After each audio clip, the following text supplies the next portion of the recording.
nosotros, con todas las especialidades que ustedes van a seguir posteriormente, ¿no? El uso clínico de la sangre y hemocomponentes. O sea, podemos llamarle mejor, un término más apropiado, hemoterapia. Terapia con componentes sanguíneos. Así debería ser el nombre de esta clase. Muy bien. Vamos a ver que para, digamos, hablar de estos componentes sanguíneos, en primer lugar hay que ver de qué medios, de qué equipos nos vamos a valer para obtener estos componentes sanguíneos. Tenemos que ver mucho con las centrífugas refrigeradas, que ustedes lo están viendo a la derecha y a la izquierda, y el centro, que ustedes ya lo conocen, un separador celular. Es muy importante para poder, digamos, fraccionar una sangre total, estos dos equipos que estamos viendo acá al frente. Muy bien. Lo que tenemos en el lado izquierdo es lo que podemos ofrecer en el banco de sangre. Componente de la sangre, ¿cierto? Componentes transportadores de oxígeno, productos plaquetarios y productos de plasma. Lo que estamos viendo en el lado derecho, que son derivados del plasma, eso se hace ya por una planta procesadora de productos biológicos, así se llama, ¿no? Esto es muy importante mencionarlo, ¿no? Porque hoy en día, si nosotros estamos haciendo una clase, muchos de ellos ya no se van a hacer, ya no se están haciendo, ¿no? Pero en general yo quiero comentarles que toda la clase que vamos a hacer hoy día, tenemos que saberlo todavía nosotros. Si bien es cierto, todo lo que está al frente, lo que ustedes están viendo ahí, al final del siglo XXI ya no va a existir, ya no va a haber, ¿no? Porque todo va a ser preparado en el laboratorio, ¿ya? Nosotros tenemos que seguir conociendo, probablemente nuestros hijos también van a tener que seguir conociendo, probablemente nuestros nietos, los nietos de ustedes ya no, porque todo lo que están viendo al frente va a ser cambiado. Las proyecciones así lo dicen, porque al final de este siglo ya todo esto se va a tirar al tacho, ¿ya? Vuelvo a repetir, todo va a ser preparado en laboratorio por ingeniería genética. Ya no va a haber peligro de que se contamina con HIV, etcétera, etcétera. Pero fatalmente nosotros tenemos que estudiar. Ustedes tienen que estudiarlo. Muy bien, y eso es lo que vamos a hacer. Entonces, nosotros nos vamos a dedicar, para que ustedes vean en primer lugar en la mano derecha, que ustedes ven derivados del plasma. Por ejemplo, ahí dice concentrado de factores de coagulación, concentrado de factor 8, factor 9 y otros pueden haber. Eso se prepara del plasma, así es, o sea, el plasma humano, pero en este momento ya se fabrica en el laboratorio, factor 8, factor 9, por ingeniería genética. O sea, ya empezamos, señores. Eso es importante. ¿Ah? Nuestro hospital Almenara, por ejemplo, todos sus productos de factor 8, factor 9, ingeniería genética. Más abajo vemos agentes oncóticos, albúmina, fracción de proteínas plasmáticas. La albúmina humana seguimos utilizando en el mundo, pero la albúmina que tenemos nosotros, a pesar que es humana, ya lo hemos comentado cuando hablamos en la clase de aféresis, la albúmina humana todavía sigue siendo muy buena. ¿Pero por qué? Porque para su elaboración de esta albúmina, el plasma va a pasar por procesos térmicos elevados y prolongados. Muchos de los componentes, digamos, microbiológicos van a ser inactivados, frenados, destruidos. Ese es lo más bonito. O sea, a pesar de ello, la albúmina humana sí va a ser muy buena y la seguimos utilizando. Nosotros ya tenemos albúmina, preparado por ingeniería genética en este momento, ya existe, pero todavía no sale a la venta, ¿no? Están en planes de aprobación de la FDA de Estados Unidos, por ejemplo, en nuestro caso, ¿no? Las inmunoglobulinas séricas sí lo siguen fabricando en este momento porque son las únicas alternativas para poder combatir, por ejemplo, si alguien se hinca con una hepatitis B, tenemos que ponerle inmunoglobulina antihepatitis B, por ejemplo. Tenemos inmunoglobulina anti-RH, vamos a hacer clases dentro de un ratito, vamos a ver que seguimos utilizando, y todo de origen humano. Bueno, aparte de antivaricela zoster, antitetánica, también lo seguimos utilizando en este momento. ¿Ya? O sea, eso mencionarles a ustedes. Pero lo que está en el lado izquierdo, componente de la sangre, eso sí vamos a ver. Entonces yo quisiera que, lógicamente, todo lo que yo estoy hablando, eso va a venir en el examen, ¿no es cierto? Entonces yo quisiera que pongan atención. No solamente va a venir lo que está escrito, sino lo que hablo, lo que comento, ¿no? Y estamos viendo entre los componentes transportadores de oxígeno los concentrados de Matías. Imagínense, ya vamos a ver realmente cómo se obtiene estos concentrados de Matías. Ustedes pueden pedir un concentrado de Matías, pueden pedirlo así, pueden pedir un paquete globular, que es lo mismo. Son alternativas que yo puedo mencionar. Pero ustedes están viendo, por ejemplo, que no hay sangre total. No hay. La sangre total hoy en día ya no se indica como tal, de esa forma, total, ya no. Todas las sangres que se obtienen son fraccionados en sus diversos componentes, eso es muy importante. Salvo que sea pues una donación autóloga, la donación autóloga sí se puede transfundir, indicar como sangre total. ¿Ya? Muy bien. Pero cuando nosotros hablamos de paquete globular o concentrado de Matías, como dice ahí, ¿no? Hay alternativas que yo puedo darles, ¿no? Como dice ahí, glóbulos rojos leucorreducidos. La manera de llamar glóbulos rojos a secas también es lo mismo que un concentrado de Matías o un paquete globular, ojo. Pero aquí vemos glóbulos rojos leucorreducidos. Realmente indicar glóbulos rojos leucorreducidos hoy en día es de vital importancia, señores, ¿no? Ya se ha hecho los estudios en el mundo, ¿no? Si yo pongo glóbulos rojos leucorreducidos a un paciente y ese mismo glóbulo rojo pongo a otro paciente, pero normales, pacientes en la misma condición clínica, los pacientes que pongo glóbulos rojos leucorreducidos van a evolucionar de mejor manera.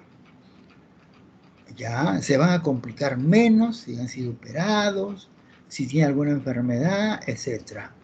Entonces, cuando yo hablo en este caso de glóbulos rojos leucorreducidos, como de igual manera yo puedo poner plaquetas leucorreducidas, o sea, todo componente celular, eso tiene que ver mucho con la inmunomodulación. Me parece que van a tener una clase de inmunomodulación. Ese tema de inmunomodulación, ustedes van a ver que cuando se haga la clase, el profesor, es una clase muy larga, tediosa. De repente muy pocos lo van a comprender. Pero vamos a hablar, ¿qué cosa quiere decir inmunomodulación en dos palabras? Inmunomodulación y lo que va a ser el producto final, ¿no? Si yo hago la leucorreducción o no al paquete globular o a las plaquetas, ¿qué quiere decir? Que nuestros pacientes, como les dije, van a evolucionar muy favorablemente. ¿Eso qué cosa quiere decir si yo digo la leucorreducción? Si yo pongo una sangre normal, ¿no? Esos pacientes van a evolucionar muy malamente. Esos pacientes, ¿por qué evolucionan malamente? Porque su vigilancia inmunológica, ojo, su vigilancia inmunológica se va a deprimir. Y va a ser un momento propicio para que muchos problemas sucedan con ese paciente, ¿no? O sea, ya los estudios se han hecho en el mundo, ya dentro de poco todos los componentes celulares se van a poner leucorreducidos, o también podemos decirle filtrados, porque la única manera es filtrando estos componentes celulares, los glóbulos rojos y las plaquetas, ¿ya? Entonces, si yo no hago la leucorreducción, tiene que ver mucho con la, digamos, la vigilancia inmunológica, se debe imprimir. Y miren ustedes los estudios que se han hecho en el mundo, ese paciente se va a complicar después, se puede infectar. Si en la familia, su hermano, alguien tuvo un cáncer, es un momento propicio para que este paciente que recibe sangre normal sin leucorreducir, se instale una neoplasia de igual manera. ¿Ya? Entonces, esos estudios ya se han hecho y dentro de poco nosotros también ya vamos a pedir bolsas muy especiales, ¿no? A pesar que acá nadie habla, en el Perú nadie habla de esto. El Hospital Almenara va a ser uno de los primeros en hacer este procedimiento por el bien de sus pacientes. ¿Ya? Entonces, ojo, en la medida que sea posible poner glóbulos rojos leucorreducidos, sería una buena alternativa. Hoy en día, los glóbulos rojos leucorreducidos solamente están limitados, por ejemplo, a pacientes de trasplante de médula ósea, a niñitos recién naciditos prematuros de bajo peso, a todos neonatos para exsanguíneo transfusión, que vamos a ver más adelante, ¿ya? Y también a pacientes inmunodeprimidos. ¿Cuáles son los pacientes inmunodeprimidos? Son los pacientes que reciben quimioterapia, pacientes oncológicos, pacientes hematológicos. Pero en general, próximamente se debe, digamos, transfundir en todos los pacientes. Ya hemos dicho el problema que puede suceder si no hay una leucorreducción. ¿Ok?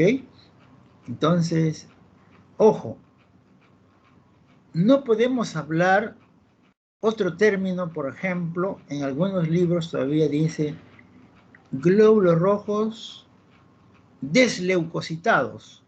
No, ese término no debemos hablar. En algunos libros todavía dicen eso. ¿Ya? Entonces, ese término no. La mejor manera, glóbulos rojos leucorreducidos o plaquetas leucorreducidas. ¿Ya? Entonces, ya sabemos a quiénes se va a indicar, en general a todos. En quiénes indicamos ya lo que se ha mencionado. Muy bien, seguimos los glóbulos rojos lavados. Los glóbulos rojos lavados antiguamente se indicaban de mala forma en pacientes que tenían anemia hemolítica autoinmune. No, eso ya no es posible. Ya no se debe hacer, ¿no? O en pacientes nefrópatas, pacientes que se dializaban, por ejemplo, glóbulos rojos lavados. Tampoco, ya no. ¿Qué se debe indicar? Glóbulos rojos de tantos días de extraído, ¿no? O sea, antiguamente se lavaba especialmente para eliminar el potasio. Hoy en día eso se puede evitar, ¿no? Indicando glóbulos rojos de 3 hasta de 5 días, esa sangre se puede indicar a esos pacientes sin la necesidad de lavar. ¿Pero por qué? ¿Por qué yo tanto problema hago los lavados? Al fin, usted dirá, pues, que lo laven. No. También los estudios que se han hecho, se menciona que los glóbulos rojos lavados, muchos de ellos durante este procedimiento, se contaminan con gérmenes. Y es peor para el paciente. ¿Ya? La única manera que también hay una, digamos, si se quiere, no hay una conformidad. Algunos científicos dicen, no, le ponemos glóbulos rojos lavados a este grupo de enfermos y el otro grupo dice, no, diferente.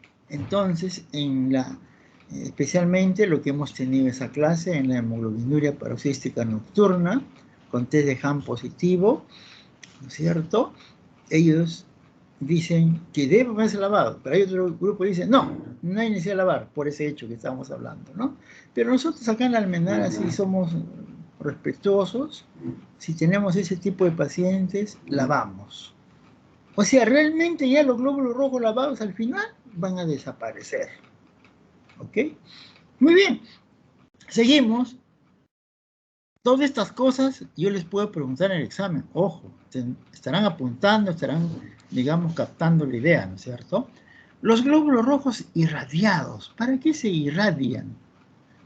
Se irradian especialmente para inactivar los linfocitos. Los linfocitos que son lo más, digamos, laberintosos, llamémoslo así, que pueden desencadenar todo un problema en un paciente inmunodeprimido.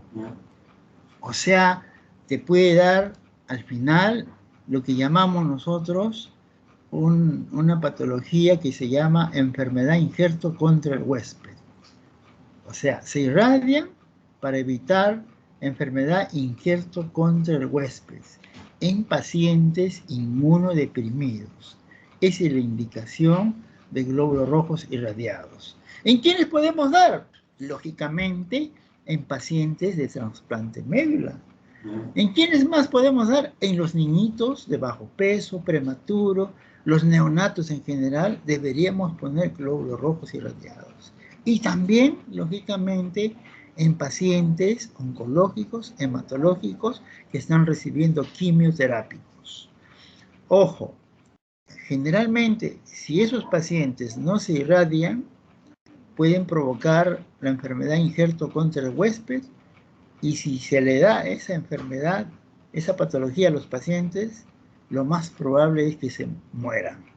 Entonces nosotros tenemos que hacer todo lo posible para que estos componentes celulares, porque aquí también está aparte del glóbulo rojo, las plaquetas, se deben irradiar con ese fin. ¿Ya? Muy bien. Sigamos, los hematíes congelados. Bueno, los hematíes congelados generalmente se pueden utilizar. Nosotros hemos hablado, cuando hablamos de promoción de donación de sangre, una manera de congelar los glóbulos rojos, ¿no? Con ese tipo de donación autóloga, ¿no? Que se llamó depósito especulativo. Entonces se pueden congelar los glóbulos rojos, ¿no? Por 10 años, por 20 años. Si de repente este glóbulo rojo de tal paciente es una sangre un poco especial, una sangre muy rara, muy escasa, o es un paciente que tiene múltiples anticuerpos y es difícil conseguir sangre, una buena manera es congelar su mismo glóbulo rojo de este paciente para que en algún momento que lo necesite pueda ser descongelado y transfundido al mismo paciente. ¿Ok? Muy bien. Y ya después del resto vamos a hablar inmediatamente. Pero vamos a ver algún tema muy importante que debemos conocer antes de hacer una solicitud de transfusión. ¿Qué cosa tenemos que conocer entonces? ¿Cierto? Lo vamos a ver en este momento, ¿no? Pero antes yo quisiera, a grosso modo, ¿no? Cómo se obtiene la sangre de los donantes, así es, ¿no? Ustedes están viendo, por ejemplo, aquí, es una bolsa, todo está unida, se llama bolsas cuádruples, todas están unidas, no se rompe el circuito, bolsas cuádruples de extracción de sangre, se llaman así entonces. La primera bolsita que está rojita es donde se saca la sangre al donante, así es.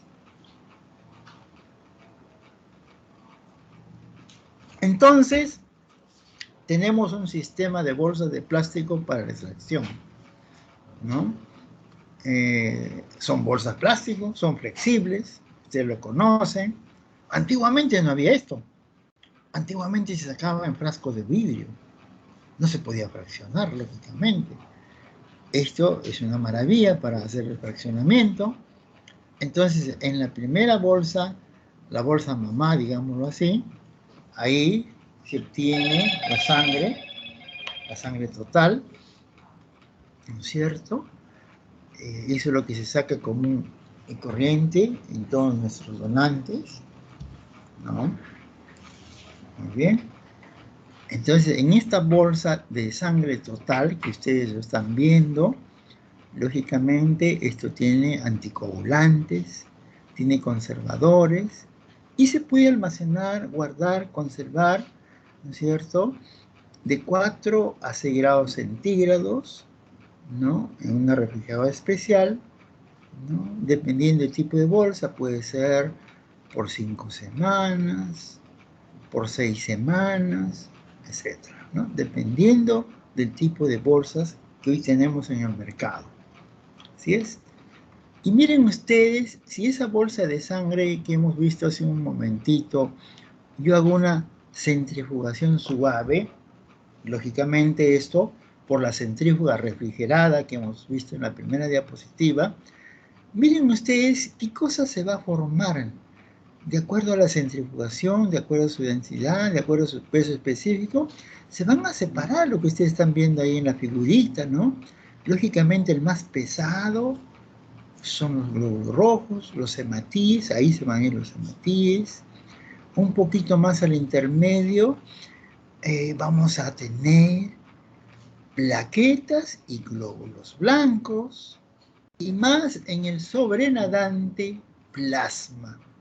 Miren ustedes cómo se puede obtener mediante una centrifugación, digamos, suave de ese equipo, ¿no?, estos diferentes componentes. ¿Ok? Muy bien, sigamos. Y acá nosotros, para nuevamente seguir pensando, ¿no?, las bolsas cuádruples que hemos dicho, ya comentábamos, la sangre total como tal no se indica. Ustedes jamás pueden indicar, peor, no pueden indicar sangre fresca, y yo cuando digo sangre fresca, lo digo entre comillas, porque son términos aberrantes que ningún médico debe hablar, ni tampoco indicar, porque cuando yo digo sangre fresca, estoy hablando horrores. Para mí, no hay necesidad de decir sangre fresca. Lo único que yo tengo que decir, mi paciente necesita sangre ya. ¿Qué cosa es la sangre? No es sangre total. Paquete globular, concentrado de hematíes, etc. O glóbulos rojos a secas. Entonces, tengo que poner en la solicitud el diagnóstico, ¿no? Y en mi banco de sangre tengo sangres de hoy día, de ayer, de hace 3 días, de hace una semana, 15 días, 20 días, 30 días, de 42 días. Todas esas sangres para mí son sangre fresca, entre comillas. ¿Ok? Pero es importante, como dije, que debe decir el diagnóstico en esa solicitud. Si yo tengo un recién nacidito para un exsanguíneo transfusión, yo tendré que darle una sangre, pues, de hoy día, de ayer, o de hace 3 días máximo, ¿no? Porque eso es lo más aceptable para ese recién nacidito. ¿Por qué? Porque todavía el potasio, por ejemplo, no está elevado. Ustedes saben que la sangre cuando se deposita, pasan los días y se va acumulando el potasio. Entonces, esa es la sangre fresca, entre comillas, para ese recién nacidito. Pero, por ejemplo, yo tengo un paciente de una cirugía cardíaca, ¿no?, donde hay un aparato muy especial, generalmente un sistema de bombas. Yo puedo darle, claro, una sangre del día, de 3 días, de 5 días. Yo le puedo hasta de una semana sin ningún problema. ¿Por qué? Porque la sangre a medida que pasa se va volviendo un poco más débil. Y la sangre de esta cirugía cardíaca pasa por unos rodillos. Entonces ese rodillo lo puede destruir al glóbulo rojo y vamos a tener una hemólisis. Entonces ese es bastante grave. ¿Ok? Muy bien. Entonces yo por ejemplo, sigo pacientes renales, de igual manera, máximo de 5 días, etcétera, como dijimos, ¿no? Un paciente, por ejemplo, En este momento tengo un paciente con una hemorragia digestiva alta por una úlcera sangrante. Una sangre de 42 días, de 40 días, será sangre fresca para ellos. Porque el nivel le estoy poniendo lo está botando. ¿Ok? Entonces, yo quiero que de esa manera ustedes indiquen, digamos, cuál es la sangre apropiada para cada uno. ¿Ya? Ojo, con esto yo quiero decir que ustedes no me deben solicitar ni más sangre fresca, porque es un tipo de llamarlo muy feo, un barbarismo. Porque si ustedes hablan de esa manera, la persona que recibe va a tener mal concepto de ustedes. Este doctor no sabe qué es lo que quiere. ¿Ya? Ojo, eso es importante. Entonces, acá estamos mencionando, por ejemplo, la sangre que se saca a un donante habitual que viene, etc. Miren, para que ustedes vean, ¿no? Tiene 63 mililitros de solución anticoagulante y se saca la sangre más o menos, pues, de 450 centímetros de sangre y un volumen total es de 500 mililitros aproximadamente, ¿no? En esa solución de anticoagulante yo tengo CPDA,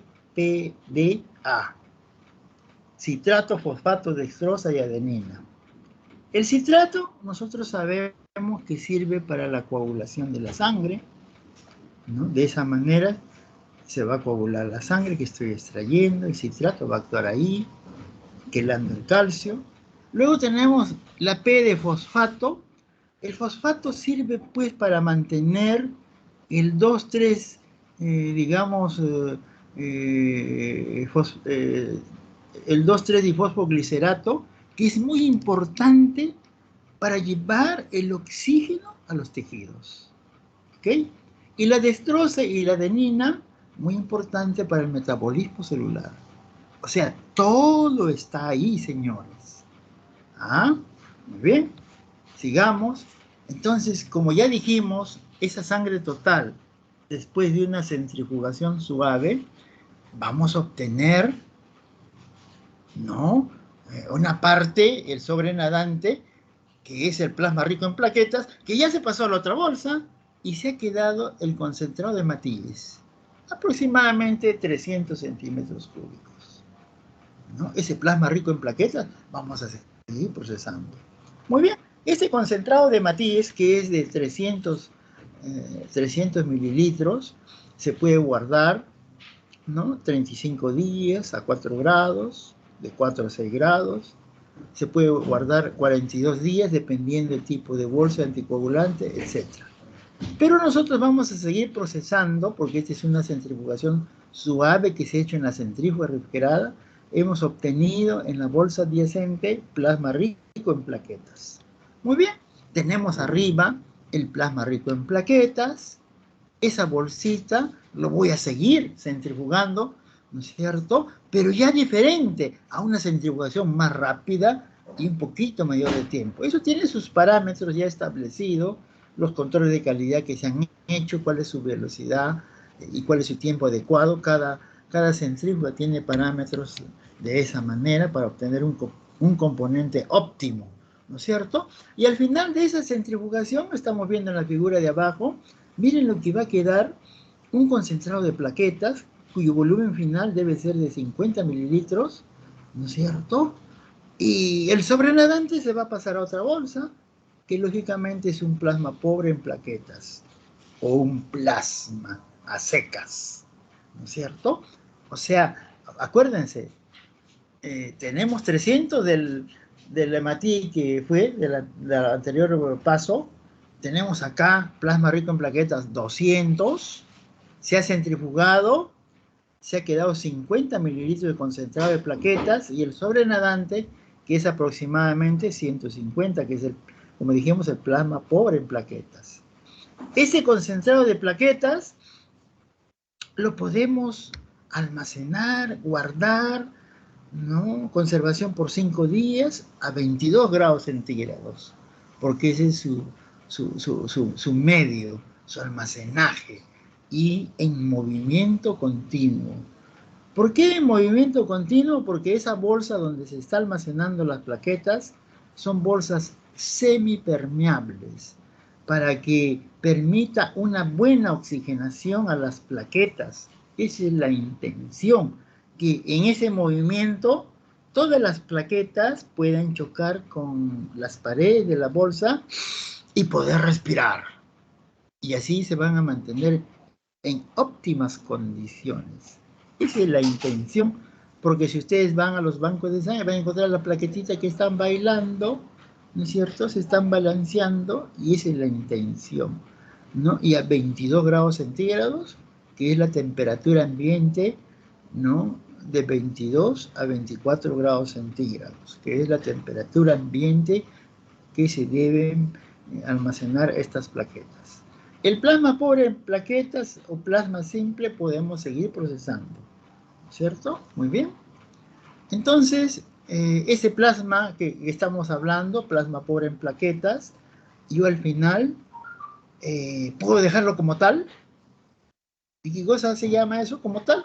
Lo congelo inmediatamente, un plasma fresco congelado, o puedo seguir procesando, ¿no es cierto? Congelarlo bruscamente a un medio de menos 70 grados, y eso se obtiene mediante hielo seco que hay en los heladeros y alcohol etílico. Vamos a tener este medio muy especial de menos 70 grados. Y ahí vamos a meter este plasma y bruscamente se va a congelar. Y vamos camino a la preparación de crío precipitado. Crío, que quiere decir frío, precipitado, que van a precipitarse ciertas proteínas con ese frío brusco. Esa es la intención, ¿no es cierto? Muy bien, acá tenemos el plasma fresco congelado.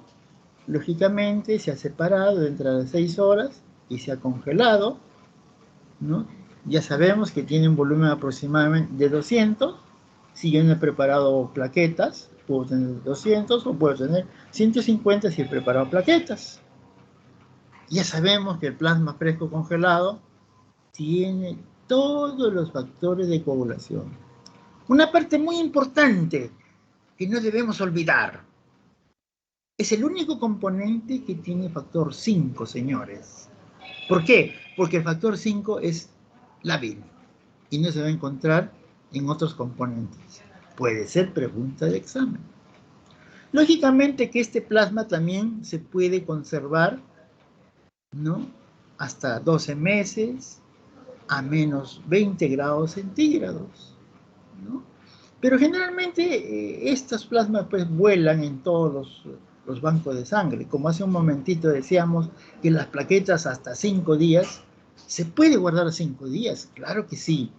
Pero las plaquetas, mientras más tiempo pasen para llegar a los 5 días, están perdiendo su fuerza, su accionar de cada plaqueta. Es mejor transfundir plaquetas hoy extraídas, hoy transfundidas. Mejor, con toda su potencia, digamos así. ¿Ya? Es mucho mejor. Y acá, ya lo que hemos dicho, ¿no? Ese plasma que hemos mencionado, podemos congelarlo a menos 70 grados bruscamente, ¿no? Ese es un paso.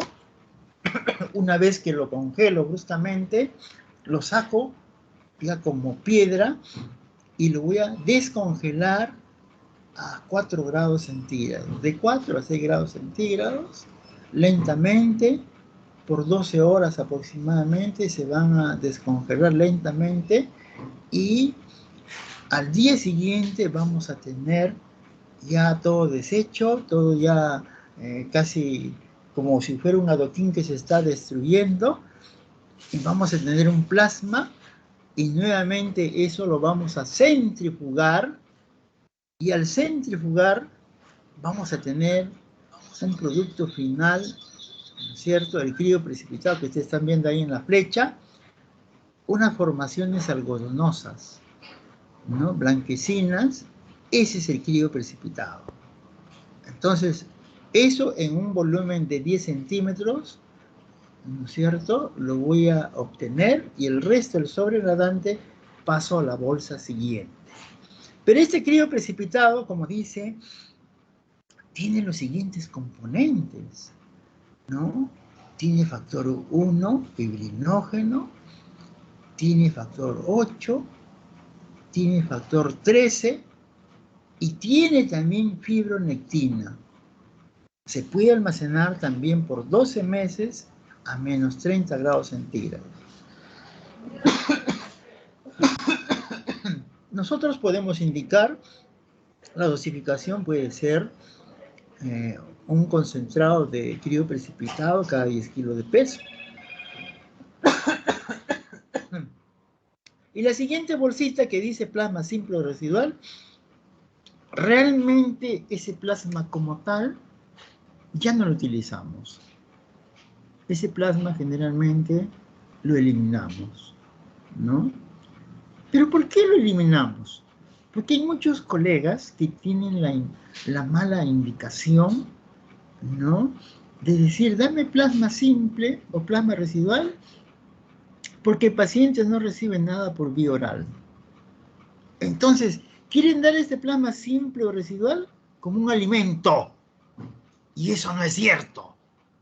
Porque este componente no tiene pues nada de aminoácidos. ¿Qué componente, qué parte nutritiva va a ser? Ese es como un engaño muchacho. Y nosotros no debemos indicar de esa manera. Mientras más indiquemos estos productos biológicos innecesariamente, como lo que estoy hablando, voy a tener un problema, ¿cierto? Mientras más componentes reciba mi paciente, más riesgo de contaminar. Riesgo de contaminar. En otras palabras, todos estos componentes debemos indicar cuando ya no hay otra alternativa más, porque si no, mi paciente se me va. Así tenemos que pensar, señores. Pero hay mucha gente, pues, que a pesar que conoce, que sabe, comete, pues, negligencia. Acá mismo he visto colegas, enfermeras, que porque su mamita está con 80.000 plaquetas, doctor, póngale plaquetas, por decir. Pero no es necesario, se le dice. Doctor, pero la cantidad es a partir de 150 normal. Está bien, pues, pero no le va a pasar nada a ese paciente. Entonces, esas cosas, señores, nosotros tenemos que controlar, tenemos que indicar, ¿cierto?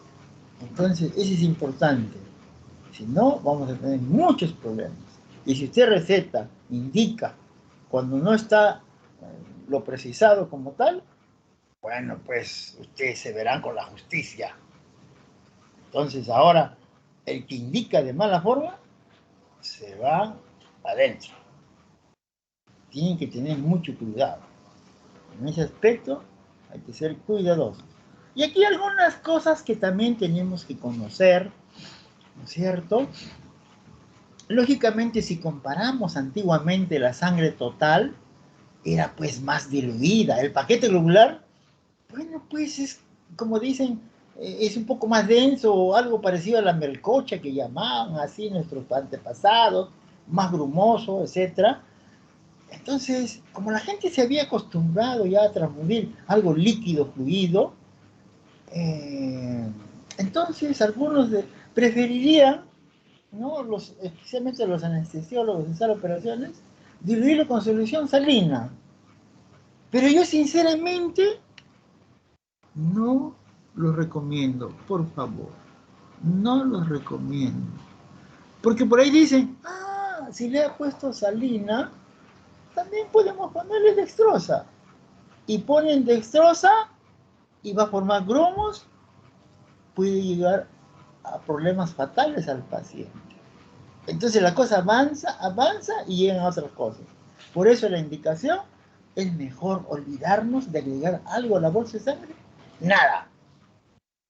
Otros, por ejemplo, le pueden agregar hasta otras sustancias, electrolitos a la bolsa. No. O sea, realmente a la bolsa de sangre no debemos agregarle nada.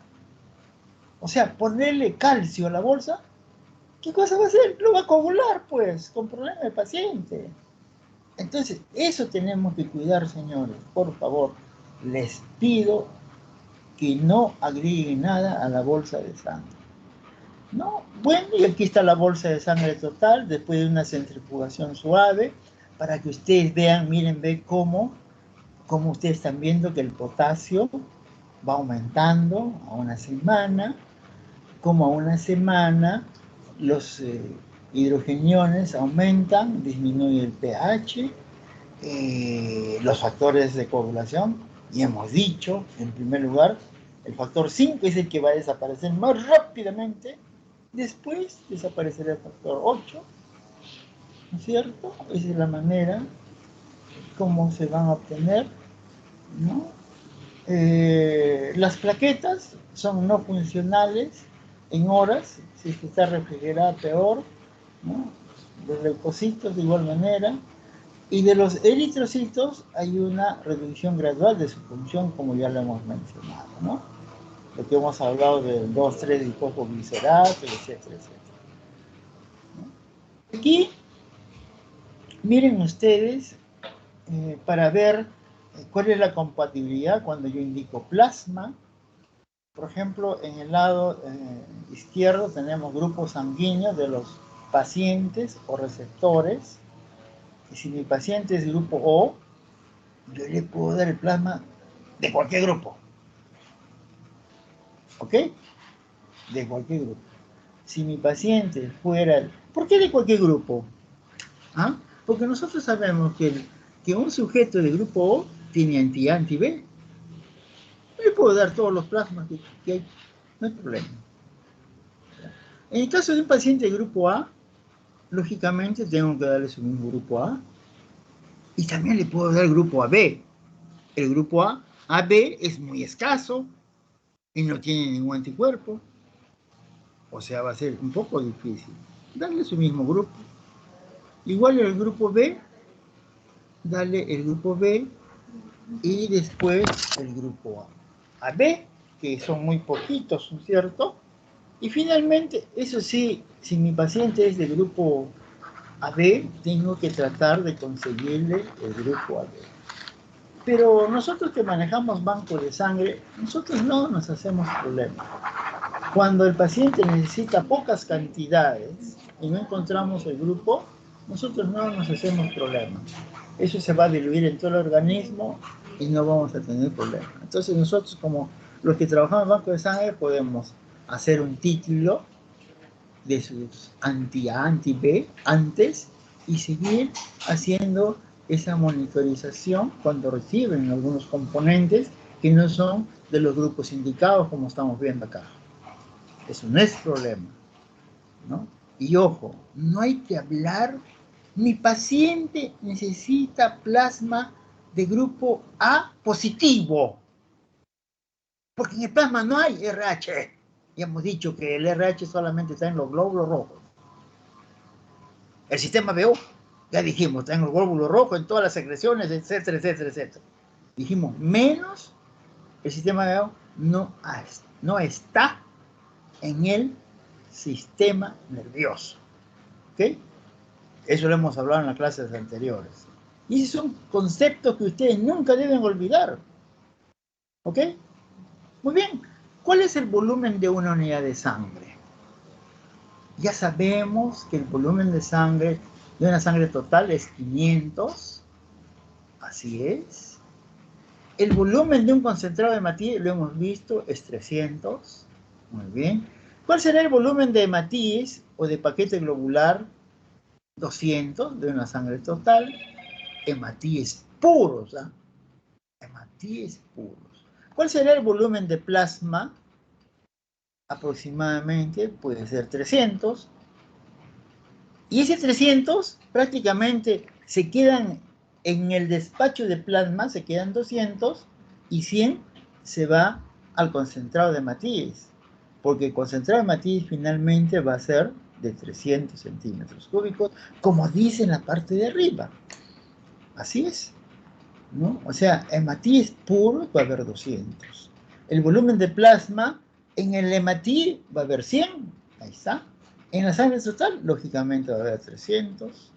El hematocrito en la sangre total, 40, cuando ese es el hematocrito que le saco a un donante, y el hematocrito en el concentrado de hematina, 70%. O sea, es más específico.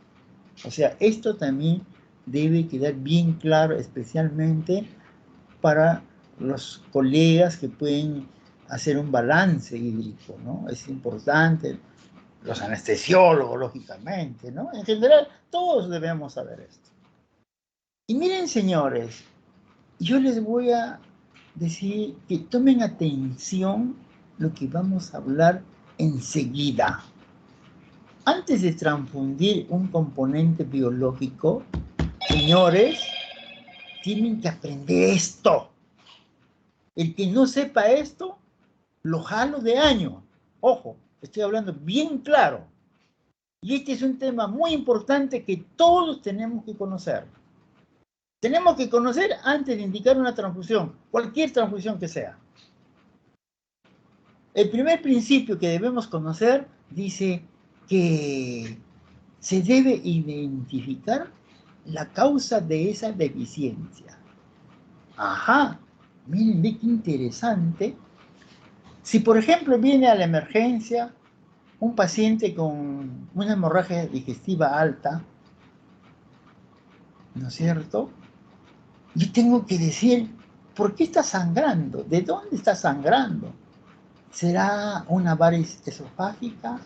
¿Será una úlcera sangrante? ¿O qué podría ser? O sea, este principio dice que se debe identificar la causa de esa deficiencia, de esa pérdida. Ajá, lo primero que tengo que hacer. ¿Pero por qué tengo que saber esto? Porque todos los productos biológicos que yo tengo, dice, se debe indicar como una manera, digamos, momentánea. Toda la vida no le voy a poner. No, no, no, no, no. Para eso tengo que identificar la causa. La causa en este caso de ese sangrado. Así tiene que hacerse. Ya. Si yo veo pues que al final le hago sus pruebas, sus análisis, sus radiografías, etcétera, yo voy a tener que ver, al final saber pues cuál es la causa, ¿no es cierto? Una vez que ya identifiqué la causa, ya tengo que proceder. Ah, yo digo, este señor, si tiene una úlcera sangrante, entonces tiene que entrar a sala de operaciones. Porque toda la vida no me va a estar gastando sangre, gastando sangre. Mientras más cantidad de sangre necesite o se transfunda, más riesgo de muchas cosas en el paciente. Entonces yo por eso dice, el principio primero, dice, debe identificarse la causa. ¿Para qué entonces? Para no seguir dando estos componentes, porque estos componentes que yo le voy a dar debe ser una cosa momentánea. Entonces, si yo ya sé que es una úlcera sangrante, inmediatamente sube a sala de operaciones, tapo el hueco, coso el problema y se acabó. Y después ya no van a necesitar más sangre. Ese es el primer principio, señores, que tenemos que conocer. Y acá está, miren ustedes, ¿no? Miren ustedes en la primera diapositiva de la izquierda, ustedes están viendo un cañito arriba y otro cañito abajo. El cañito de arriba dice que es la producción, el cañito de abajo dice que es la pérdida, pero estamos viendo un nivel normal, ¿no es cierto? Tan igual como se produce, se elimina. Muy bien, está a nivel normal. En el otro lado tenemos, en el lado derecho, miren ustedes, el chorro de producción está muy delgadito, pero la pérdida es normal, igual que el anterior. Entonces, nosotros decimos pues que se trata de se trata que tenemos una producción disminuida, ¿no es cierto? Una producción disminuida. Ejemplo, ¿qué patología puede ser? Una anemia plástica. Ah, una anemia plástica. Ahí está el ejemplo. O podemos tener una, digamos, como dice el otro, en el lado izquierdo, la parte de abajo, una pérdida aumentada. Lo que dijimos de la úlcera sangrante. Miren ustedes, la producción está normal, pero hay una gran pérdida. Ah, ahí está, una úlcera sangrante. Tenemos que investigar y tratar esa causa. Pero miren en el otro lado, ¿qué pasa? Hay un producto oscuro, de mala calidad probablemente, pero en volúmenes normales. Y también se está perdiendo en volumen normal, pero al final es todo de distinto color. ¿Será el producto mismo que debe tener normalmente el paciente? Ah, no, es un color diferente. Probablemente es algo anormal, algo, un compuesto diferente al normal. Entonces, yo puedo relacionar, por ejemplo, con una tromboastenia de Glassman, ¿no es cierto? Yo tengo plaquetas, cantidades normales, o un poquito más todavía, pero de mala calidad. No ejercen esa función de coagulación esas plaquetas. Entonces, todas estas cosas, señores, yo tengo que conocerla, ¿no? Conocer la causa del problema. Eso quiere decir el primer gran principio que tenemos que saber. Ojo, está todo lo que hemos hablado, ¿no es cierto? El segundo principio dice, solamente debe administrarse el componente deficitario. ¿Ok? Entonces, antiguamente, ¿qué cosa se daba, por ejemplo, para hemofilia A? Teníamos que poner factor 8. Así es. Antiguamente no había, pues, una máquina como la centrífuga refrigerada. ¿Qué cosa le daban antiguamente a esos pacientes hemofílicos? Hemofilia A. Le daban sangre total recién extraída, porque ahí estaba el factor 8. Pero en poquísimas cantidades. Le estaban dando para anemia y todo lo demás. Pero lo que interesaba solamente era el factor 8. Entonces, no cumplía este principio. Entonces, al conocer este principio, dice solamente debe administrar el componente deficitario, peor, yo puedo hablar mucho más. Decir que ese componente dice que debe tener la máxima concentración de ese producto deficitario, o sea, lo que yo le voy a poner al paciente, debe tener la máxima concentración en un menor volumen. Qué hermoso es saber así, miren ustedes. O yo puedo decir igualito las plaquetas, hemos visto en la clase anterior. El pool de plaquetas. Si yo le pongo 10 concentrados de plaquetas a mi paciente, cada plaqueta es 50 centímetros, en 10 son 500. Pool de plaquetas. Plaqueta que se saca de la sangre de un donante común y corriente. 500 centímetros. Y si yo comparo plaquetas por aféresis, con la máquina de aféresis, con el separador celular, de un donante, ¿cuánto saco el volumen? 200. Y es un solo donante. Plaquetas de mejor calidad. Plaquetas de menor volumen. Cumple este principio 2. Aparte de debes administrarse solamente el componente deficitario, estamos poniendo el componente, la máxima concentración en un menor volumen. Cumple. Entonces, ese es el otro principio que tenemos que conocer, señores. Todo esto que estoy hablando es lo más interesante, importante de nuestra clase. Si quieren, olviden su nombre, pero no se olviden de esto, ¿ya? Por favor. Ya está, miren, ve. Si, por ejemplo, yo tengo una deficiencia de fibrinógeno, bueno, pues tendré que ponerle solamente crío precipitado. ¿Plasma de recuperación? No, no es necesario. Si yo tengo factor 5, ya nosotros dijimos, el factor 5, ¿dónde está? El único componente tiene el plasma fresco congelado, señores. Y bueno, acá hay otras cosas, factor 7, factor 8, ¿no es cierto? Que la mayoría pues son plasmas normales, ¿no? Enfermedad de von Willebrand, que es factor 8, también, igual como el factor 8 solo que estamos hablando, ¿no? El factor 8 está pues en el crío precipitado, ¿no es cierto? ¿Yo puedo indicar plasma fresco congelado? Sí, pero en mayor volumen. En cuenta. El factor 9, el liofilizado, en este momento puede ser humano o de ingeniería genética. Bueno, factor 9 en plasma normal, factor 11 en plasma normal, factor 13 en plasma o también en crioprecipitado, ¿no? Entonces, son cosas que esto tengo que conocerlo, ¿no? Bueno, lógicamente, cuando hablamos de este segundo principio, y hemos comentado, una buena opción es darle plaquetas por aféresis. Lo hemos dicho.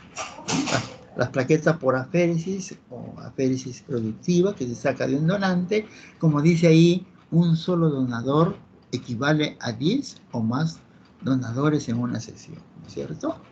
Y acá está el ejemplo que ya lo hemos comentado hace un momento, el pool de plaquetas de 500 centímetros, son de 10 donantes, se saca 50 cada uno, y la aféresis es 200.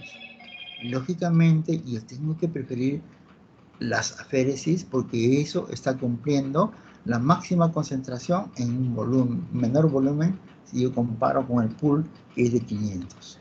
¿No? Y acá nuevamente ya las bolsas que usted ya conoce en esta diapositiva que hemos visto anteriormente, ¿no? El pool de plaquetas 500 y aféresis 200. Muy bien, llegamos al último principio, principio 3.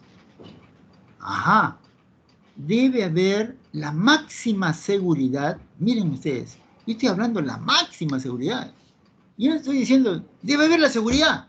No, yo digo, debe haber la máxima seguridad en el producto sanguíneo y en su administración. Miren, qué interesante, señores, es saber estos tres principios. Si ustedes supieran de dónde lo he sacado, cómo lo he sacado, de dónde, espírenme para ustedes, pues, ¿no? Entonces, debe haber la máxima seguridad en ese producto sanguíneo. ¿Qué quiere decir? Y si yo obtengo, pues, un componente, como vamos a ver acá en la diapositiva, ¿no? Evitar las reacciones transfusionales. Y para evitar las reacciones transfusionales, yo cuando hago mi prueba cruzada, lo que hemos hablado en la práctica, debo tener reactivos de óptima calidad, que sean buenos, que sean lo más sensibles posibles, para poder detectar todos los anticuerpos y así no tenga problema mi paciente. Y de esa manera estoy evitando reacciones transfusionales. Estoy aplicando este tercer principio. Y miren, ve, gracias a Dios, nuestro país en este aspecto no está abandonado. Estamos a la par de los grandes países del mundo, señores, en hacer una prueba de compatibilidad, como se hace pues en Estados Unidos, en Japón, en Brasil, en Francia, en Alemania, en España. Estamos allí, a la par, para evitar todos estos problemas. Y hemos hablado nosotros en la práctica. ¿Qué método utilizamos? El método GEL. Lo hemos dicho que el método GEL, por ejemplo, es el más sensible, es el que va a captar cuando mi paciente tiene poquísimas cantidades de inmunoglobulina. Dijimos de 30 a 50 moléculas, que es lo más fino, ¿no es cierto? Tenemos buenos reactivos. Y no solamente acá en la Almenara, ustedes van a cualquier hospital de Lima, de provincias, están utilizando, señores, este método. Pero por ahí seguro que todavía en tubo, pero tenemos que defendernos en algo. Ya posteriormente ya podrán mejorar, a veces por cuestiones logísticas, ¿no? Nuestros colegas patólogos no lo ponen, etcétera, etcétera. Pero es cuestión ya de implementación y de regularse bien, para evitar todos estos problemas, ¿ok? Muy bien.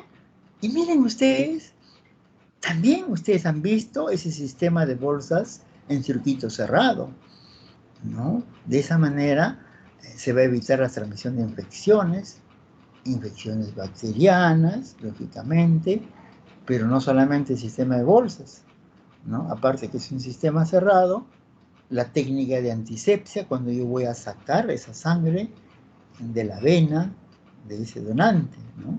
Tienen que hacer una buena limpieza, ¿sí? O también la transmisión de infecciones víricas. ¿De qué manera? Seleccionando un buen donante, y ya eso ustedes lo saben, que el Hospital Almenara es el único hospital del país que tiene donante voluntario. Ya estoy cansado de decir, ustedes ya se van, pero el delegado ni siquiera se ha movido. ¿Cuándo vamos a hacer la campaña de donación de sangre? Me ha dicho. Delegado, usted como delegado tiene que hacerse fuerte. Yo les he prometido, hacemos una campaña bonita, exclusivamente para ustedes. Y hasta ahora no me dicen nada. Ese es parte del interés, del conocimiento de ustedes. Yo como un profesional de la salud, debo dejar ese ejemplo. ¿Cuál es la importancia de donar voluntariamente? Acá está. Una buena selección de donantes, evitar la transmisión de infecciones. Acá está. Es parte de su conocimiento de ustedes. Ojo, yo espero, antes que se vayan. Si no, les bajaré pues 2 puntos a cada uno, ¿no? Tampoco les puedo obligar, lógicamente. El que no desean, ya pues tampoco les voy a aumentar 2 puntos por haber donado. No. A mí no me gusta hacer ese negocio sucio. Bueno, ojalá que pronto ustedes me digan, doctor, a ver, vamos a donar, etc.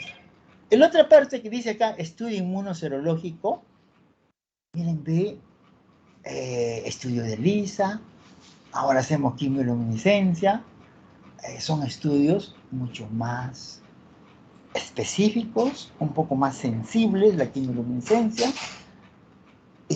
y sobre todo un procedimiento de corto tiempo. Hoy en día, por ejemplo, acá, hoy día en la mañana, han venido donantes a donar plaquetas, han esperado hora y media, hacemos las pruebas inmunoserológicas de HIV, hepatitis, todo, hora y media, ya están donando plaquetas. Ah, yo quisiera, pues, que alguien de ustedes, doctor, quiero donar plaquetas. ¿Ah? Y el delegado me dio esa lista. ¿Quiénes han donado? ¿Quiénes no han donado? Si quiere que quede para recuerdo. ¿Cierto? Bueno, eso espero. Muy bien. También tenemos que ver, miren ustedes,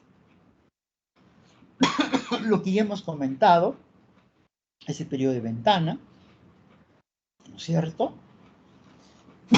Nosotros próximamente vamos a hacer pruebas NAT, testing, amplificación de ácidos nucleicos. Una prueba molecular para HIV, hepatitis B y hepatitis C. Porque miren ustedes, cuando yo hago NAT, miren ese periodo de ventanita, llamemos. Cuando yo hago, por ejemplo, de primera generación del HIV, ¿cuánto tiempo? Miren, un ventanón, ¿ah? De 70 días o más. ¿Ah? Segunda generación, de 48, 45 días. De tercera generación, de 25 días, 22 días. ¿Ah? Entonces, eso comparado pues ahora que hay el P24, por ejemplo, ¿no? De 16 días. Miren, ¿ve? Es el que vende moradito, fugaz. Pero si yo hago NAT, ¿no? Si yo hago NAT, miren ustedes, una ventanita de 11 días. Y dicho sea de paso, ya no se llama periodo de ventana. ¿Cómo se llama? Periodo de eclipse. ¿Por qué? Porque todo está oscuro. Ahí nadie lo puede determinar. No hay ningún método de laboratorio que lo pueda determinar. Por eso se llama periodo de eclipse. ¿Ah? Entonces, ¿nos puede ayudar el NAT en algo? Claro que sí. ¿Ah? Siempre buscando la seguridad. Y miren acá eh, lo que acabamos de decir, ¿no? Si yo hago NAT, el periodo de ventana, 11 días. Si yo me dedico solamente al antígeno, al virus, 16 días. Si yo hago al anticuerpo, 22 días. ¿No? Muy bien.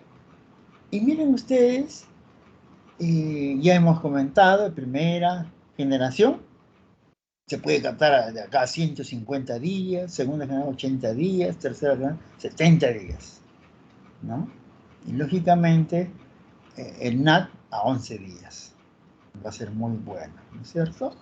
Estamos hablando en este caso de hepatitis C. Hepatitis C que nadie se interesa, señores. Nadie se interesa. ¿Y cuántos contaminados habrá? No lo sabemos. No sé si una evaluación. Acá está, de hepatitis C. Miren, ve, 14 días, la ventanita más chiquita, y luego 70 días, 82 días y 98 días como promedio. Hepatitis C. Mira, cuando hacemos NAT, antes del NAT, ¿cómo era? HIV, riesgo por transfusión, dice que había uno cada 600.000 transfusiones. Prevalencia NAT, 1, 20.000, etc. Hepatitis o HIV. Hepatitis C, miren, ve, 1 de cada 100.000. En donantes había 1, 500.000. Ahora vamos a ver, este es antes del NAT. El riesgo dice, antes del NAT, 1 cada 600.000 entonces de HIV. Y hepatitis C, 1 cada 100.000. 600.000 y 100.000. Antes del NAT. Vamos a ver después del NAT.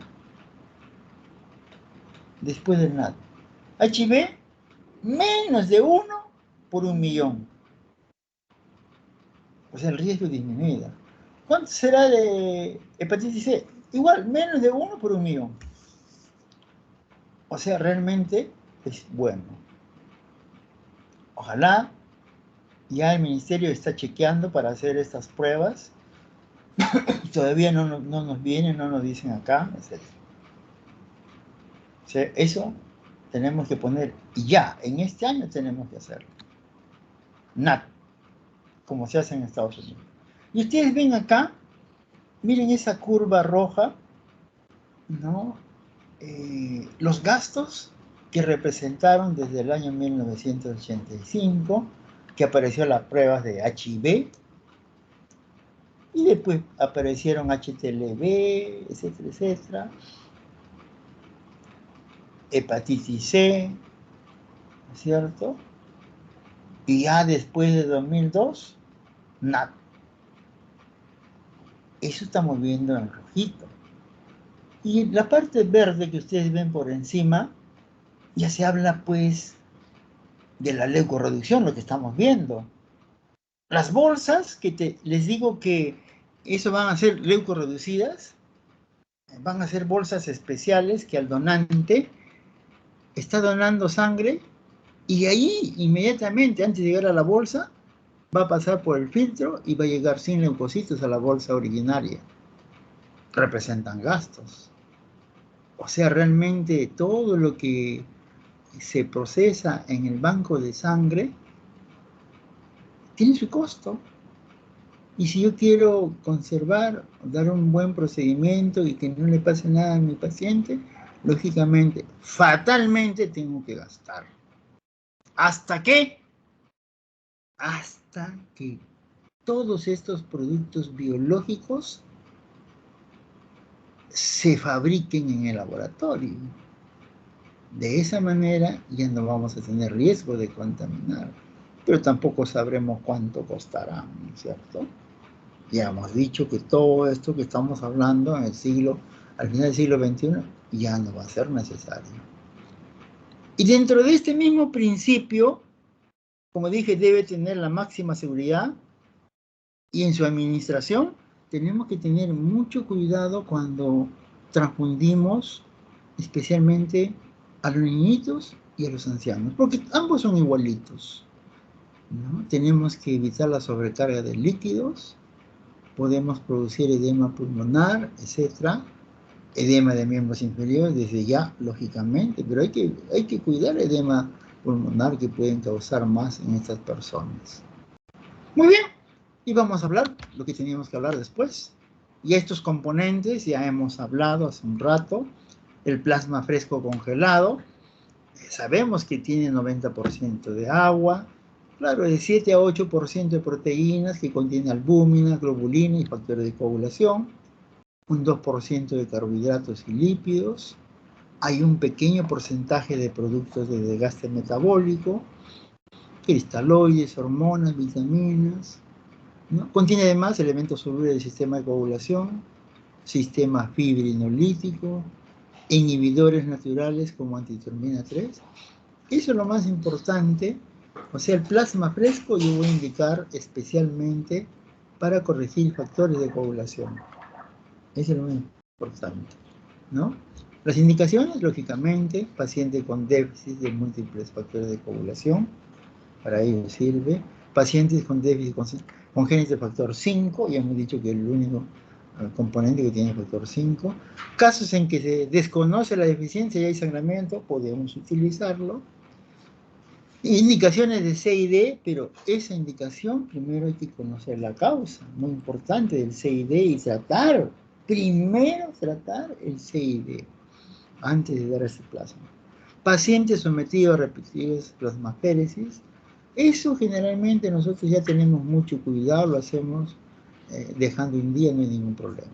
Ajá, púrpura trombocitopénica trombótica, qué elegante, que es lo más indicado, lógicamente. Ya hemos tenido un conversatorio también de ello. Transfusiones masivas, a veces las transfusiones masivas necesitan pues componentes y podemos utilizar como una buena alternativa. Aquí algunas dosis, por ejemplo, de factor 5, de 10 mililitros por kilo cada 12 horas. Débil de factor 9, 5 mililitros por kilo cada 24 horas, se puede indicar de esa manera. Déficit moderado de factor 2, factor 7, factor 9, factor 10, una unidad de plasma fresco congelado, que es aproximadamente 200 centímetros, cada 24 horas, o sea, un poco más lejos, ¿no?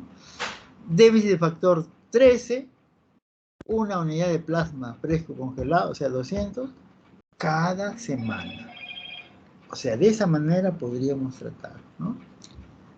Contraindicaciones del plasma y precauciones, no usar para qué expandir volumen sanguíneo, porque siempre hemos dicho riesgo de enfermedades transmisibles.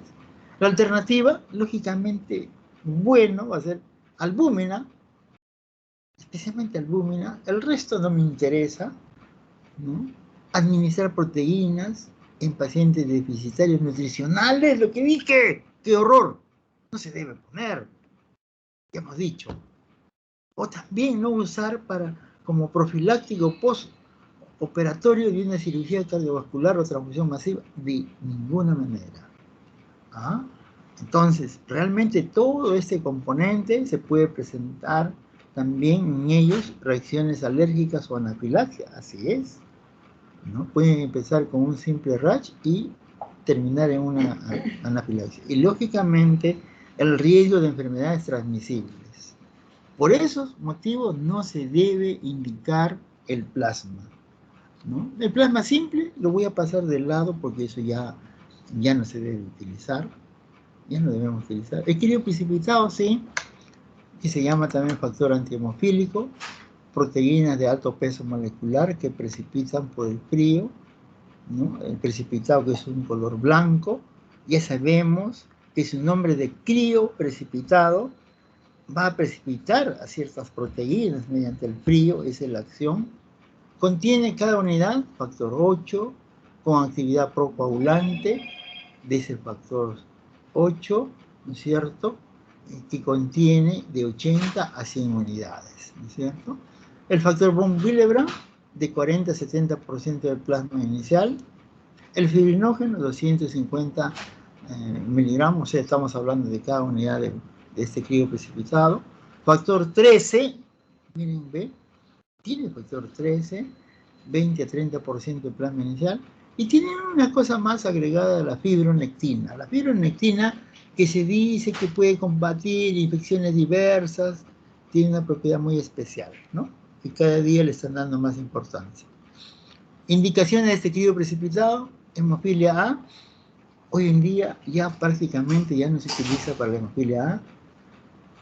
Se utilizan los crioprecipitados humanos, o los liofilizados humanos, de factor 8. Más aún, ahora ya se están utilizando los factores 8 preparados en el laboratorio por ingeniería genética, que eso lo tiene el Seguro Social, por ejemplo. Bueno, el crioprecipitado también se puede poner en la von Willebrand. Podemos indicar también, como el crío precipitado tiene cantidades fabulosas de fibrinógeno, para hipo y disfibrinogenemias. Para el CID, como dijimos, primero tratar la causa del CID. Y miren también, para la depuración por el sistema mononuclear fagocítico, lo que hemos dicho, que puede combatir las infecciones, esta fibronectina, ¿no? Y aquí una formulita, cómo se puede utilizar, ¿no es cierto? Por ejemplo, unidades requeridas, tenemos que poner el volumen del plasma, que tenemos que saber en mililitros, por el porcentaje de nivel deseado menos el porcentaje de nivel inicial. Y toda esta formulita sobre 100. Si el volumen plasmático que yo puedo sacar es el peso por kilo por 20, o sea, el kilogramo por 40, entonces vamos a encontrar un paciente que pesa 70 kilos, hematocrito 40, y acá tenemos el volumen plasmático 40 por 70, 2800, ¿no es cierto? Y acá esto podemos reemplazarlo a 2800, yo quiero el 50% nada más, no quiero el 100%, menos 0 sobre 100, 1400 unidades que necesita. 1400, si yo sé que tiene 20 unidades por kilo, ese requerimiento, cada 12 horas, entonces yo puedo dar esas cantidades, ¿no es cierto? Esas 1400 puedo dar en 20 unidades por kilo cada 12 horas. Y este crío precipitado tiene fibrinógeno, factor 13. Un crío precipitado, o sea, una bolsa lo puedo dar, en otras palabras, por cada 10 kilos de peso. Y cada 2 semanas puedo dejar, ¿no? Para que ustedes no se hagan mola, un crío precipitado cada 10 kilos de peso y punto, ya está, ¿no? A veces la formulita, mucha tontera, ¿no? Y acá, contraindicaciones, no usar para tratamientos diferentes de esos factores, factor 8, 13, 1. En lo posible, compatible, riesgo de enfermedades, ya sabemos. En casos de grandes volúmenes, hay que monitorizar, especialmente para evaluar la hiperfibrinogenemia, porque puede causar un tromboembolismo. En el caso de trasplante de hígado, hay que tener mucho cuidado. Mejor es tener el paciente por debajo, no normal. A veces es normal, pasa al otro y hay estos problemas de tromboembolismo. Hemos hecho cuántos pacientes. Y miren acá, esta diapositiva, para que ustedes vean, por ejemplo, el factor deficiente de fibrinógeno. ¿Qué cosa debemos indicar en este caso? El crío precipitado. Podemos emplear un concentrado comercial, bueno. Pero miren, el nivel hemostático es 100 miligramos por ciento, la vida media de 4 a 6 días. Así es. El factor deficiente, factor 2, protrombina. Necesitamos solamente el plasma simple, pero ya el plasma simple lo hemos botado. Podemos utilizar el plasma fresco congelado. Pero el nivel hemostático no necesito llevar al 100%. Miren ustedes, del 20 al 40%, nada más. Entonces no podemos desesperarnos. Y la media biológica de 3 a 4 días. Y miren acá, el factor 5. Dijimos el único plasma fresco congelado, ahí está. El nivel hemostático, miren, de 20 a 25%. O sea, no se necesita, hay que saber este nivel hemostático para no transfundir por transfundir. Y la vida media, 24 horas. Bueno, el factor 7, miren el factor 8, miren el factor 8. El factor 8, miren ustedes. ¿Ah? Se necesita crío precipitado o concentrado conversión, lo que hemos comentado ya. Nivel hemostático, de 30 a 50%, nada más. No tiene por qué llegar al 100%. No. Eso es importante que lo conozcamos. Y el nivel de vida biológica, 12 horas. Y así sucesivamente yo puedo obtener todo, como ustedes están viendo, el nivel hemostático no es necesariamente el 100%. ¿Ya? Y acá el 13, mire, 1 o 2%. ¿Ya? Entonces, eso es importante que debemos conocer, no llevar al 100%. Y acá está la diapositiva para ver, miren cómo el plasma como fuente de factores de coagulación. En el plasma fresco, ya hemos dicho que tiene todos los factores de coagulación, incluyendo el factor 5, ahí está. El crío precipitado, ¿qué cosa tiene? Factor 1, factor 8 y factor 13.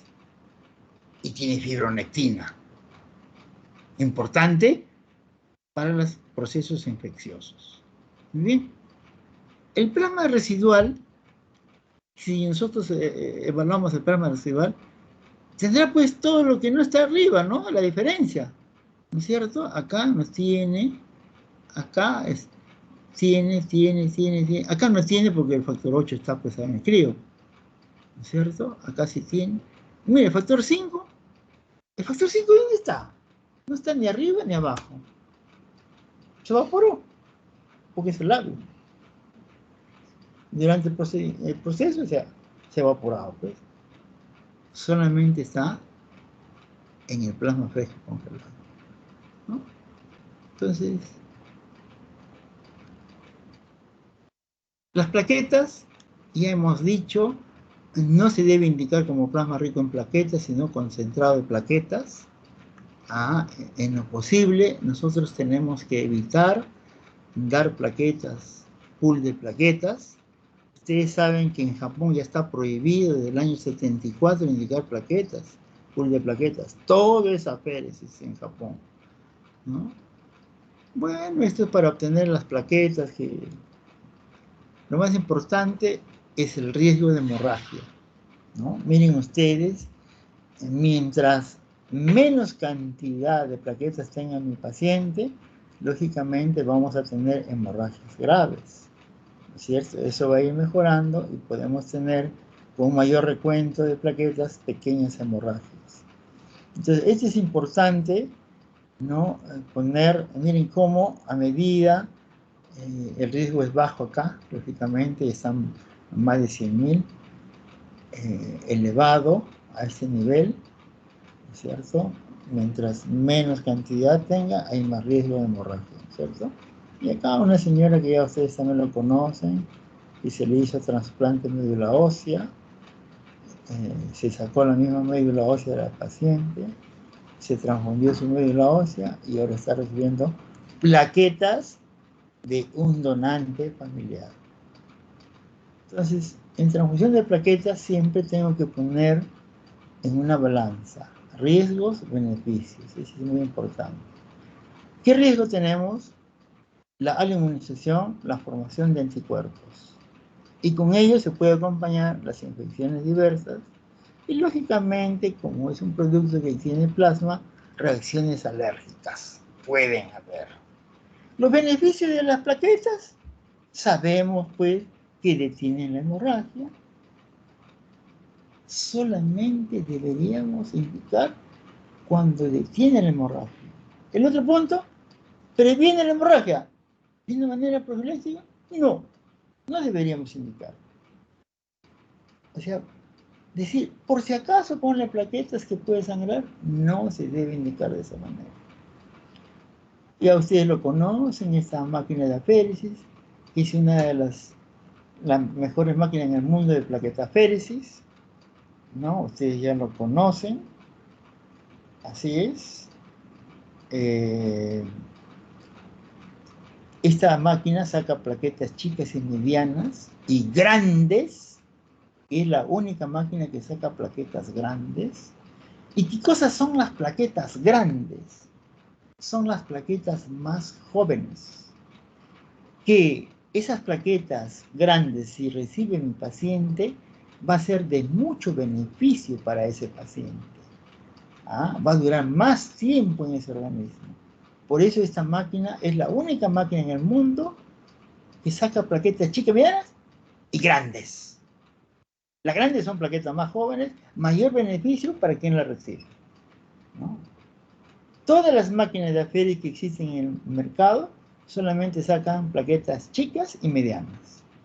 Esta es la que se le agrega plaquetas grandes. Por eso es la mejor máquina del mundo. Y aquí los antígenos plaquetarios, que es importante que lo conozcamos, ¿no es cierto? Hay antígenos plaquetarios propios, antígenos HLA de la clase 1, pero también tiene, ya hemos comentado, el sistema BO está en todos, dijimos, el sistema Lewis puede estar ahí, el antígeno IP, pero son de menos importancia, ¿no? Lo que más tenemos que tener en cuenta, los antígenos plaquetarios propios y los antígenos HLA tipo 1, ¿no? Y ahí arribita están las plaquetitas, ¿no? Los antígenos plaquetarios, acá está todo lo que conocemos, HPA diferentes, HPA5, HPA2, etc. Entonces, acá están los números de alelos, especificidades, ¿no? HLA, el A, el B, el C, etc. Los alelos, etc., ¿no? Entonces, lo que sí tenemos que tener en cuenta, los peligros y reacciones adversas a la transfusión de plaquetas. Los peligros a la inmunización, formación de anticuerpos. La mayoría de pacientes van a formar anticuerpos y lógicamente el consiguiente paso es la refractariedad plaquetaria a lo inmune y se van a morir. Y muchas veces se va a morir por indicación del mismo médico. Y ustedes como médicos, señores, nunca me pongan plaquetas de una manera profiláctica. No. Tienen que poner plaquetas de una manera terapéutica. ¿Eso qué quiere decir? Que cuando el paciente hay sospecha de hemorragia o está con hemorragia, ahí se le debe poner las plaquetas. Pero para eso nosotros tenemos que monitorizar las 24 horas. Para eso tiene que haber un médico, porque probablemente ese paciente está recibiendo quimioterapia, etcétera, etcétera, y tiene que estar bajo la supervisión médica. Porque es la única manera para evitar la refractariedad. Porque al final, si el paciente forma anticuerpos y ya no le hace nada, el paciente se va. Y muchas veces por culpa del médico tratante. Nuevamente, nosotros tenemos que indicar no solamente las plaquetas, todos los componentes cuando tiene una causa mayor, cuando ese paciente ya no hay otra alternativa, etc. Solamente ahí. Plaquetas con mayor razón. Acá vemos muchos pacientes refractarios. Pero nosotros tenemos pues un don que nuestras autoridades nos compran un reactivo muy especial para ponerle plaquetas compatibles. Pero no todos los hospitales pueden comprar esos reactivos, señores. Cada prueba nada más vale más de 2.000 soles. Entonces hay que tener mucho cuidado también en ese caso, ¿no? Infecciones post-transfusionales, bueno, el periodo de ventana que estamos diciendo. Ahí sigue, enfermedad injerto contra el huésped. Lo que dijimos, ¿no? Pacientes inmunodeprimidos, etc. Tengo que irradiar estos componentes plaquetarios. Púrpura post-transfusional pueden haber en todos los pacientes que reciben, en este caso, plaquetas. Entonces, estos son los peligros de las reacciones adversas que podríamos tener, ¿no? Investigación de la inmunización, ya sabemos, nosotros tenemos acá pruebas para investigar a los anticuerpos de las plaquetas y HLA tipo 1, como se mencionó. Podemos hacer la investigación y muchos de los pacientes tienen anticuerpos, ¿no es cierto? Y las causas de refractariedad inmunes, lo más importante, la inmunización, anticuerpos dirigidos contra antígenos HLA, anticuerpos dirigidos contra antígenos plaquetarios, lógicamente, anticuerpos dirigidos contra antígenos ABH, ese es un poco más raro. Autoanticuerpos, bueno, cuando hay otras patologías, medicamentos, igualmente, ¿no? Pero todos estos son inmunes. Podemos tener refractaria no inmune. ¿Y eso a qué se debe? Paciente con fiebre, con infección, con CID, sepsis, esplenomegalia o alguna droga que está tomando, pueden causar refractariedad plaquetaria no inmune. Así es, ¿no? Y la prueba de compatibilidad plaquetaria, lógicamente, es una buena alternativa que nosotros tenemos y de esa manera se pueden salvar muchos pacientes. Finalmente, podemos decir que ya sabemos del beneficio comprobado de todo lo que acabamos de mencionar, ¿no es cierto? Pero también reconocemos que hay un riesgo potencial conocido. Así es. Eso es lo que les estoy diciendo hace rato. Factores de coagulación por ingeniería genética, nueva modalidad de investigación para la futura hemoterapia, ya lo tenemos. Ya hemos empezado. Ya, al final de este siglo, ya hemos dicho que de repente ya no se utiliza lo que estamos hablando. Ustedes tienen que conocer sobre eso. Y nada más. Nada más, jóvenes, se dan cuenta que es una clase bastante larga. Ustedes ahora se van a descansar una horita y un poquito más y para empezar la otra clase. Si hay alguna pregunta.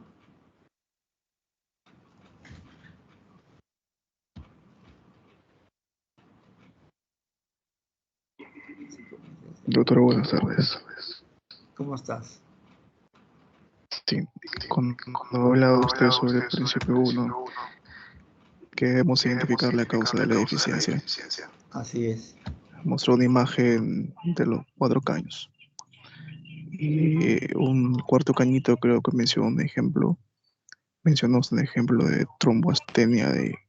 Glassman. No escuché bien, Glass no. Glassman. Antes de buscar, antes de buscar en internet quisiera yo escucharlo usted de qué trata más o menos ellos, por Es favor. una enfermedad más relacionada con el sexo femenino, una enfermedad hereditaria, ¿no? Donde las plaquetas, por decirlo así a grosso modo, vamos a hablar, las plaquetas no tienen su composición química completa, son plaquetas deficientes, ¿no? Ustedes saben que las plaquetas tienen múltiples funciones, ¿no? Entonces esas plaquetas no tienen la función que deben tener las plaquetas. Están en número, pero no pueden ejercer la función, ¿no? Y eso se puede evaluar mejor cuando se pasa por un tromboelastógrafo. El tromboelastógrafo lo que mide es la capacidad dinámica, no mide los números.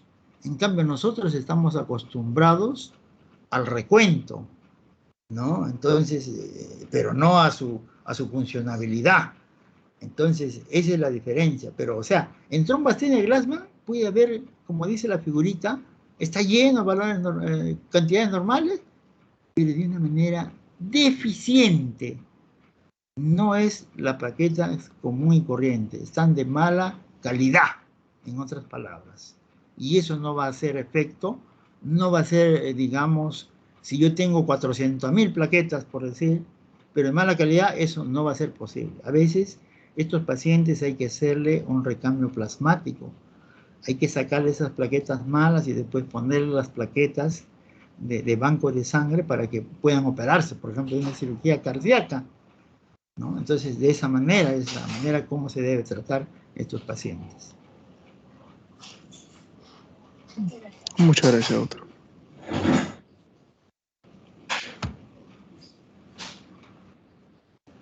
Ahí están todos para descargar la lista. Están todos, ¿no? Ya se descargó. ¿Ok? Delegado, ya se descargó la asistencia. Ya, doctor, ok. Ya nos encontramos a las 4, ¿no? Sí, para la En segunda este, teoría, doctor, en a este las mismo 4. canal, ¿no? Sí, Ya vayan a sí. almorzar, pues. Vayan Ya, a doctor. almorzar. Ok. Rico, ya. Nos vemos. Chao. Ya, ¿ah? Ya, ya.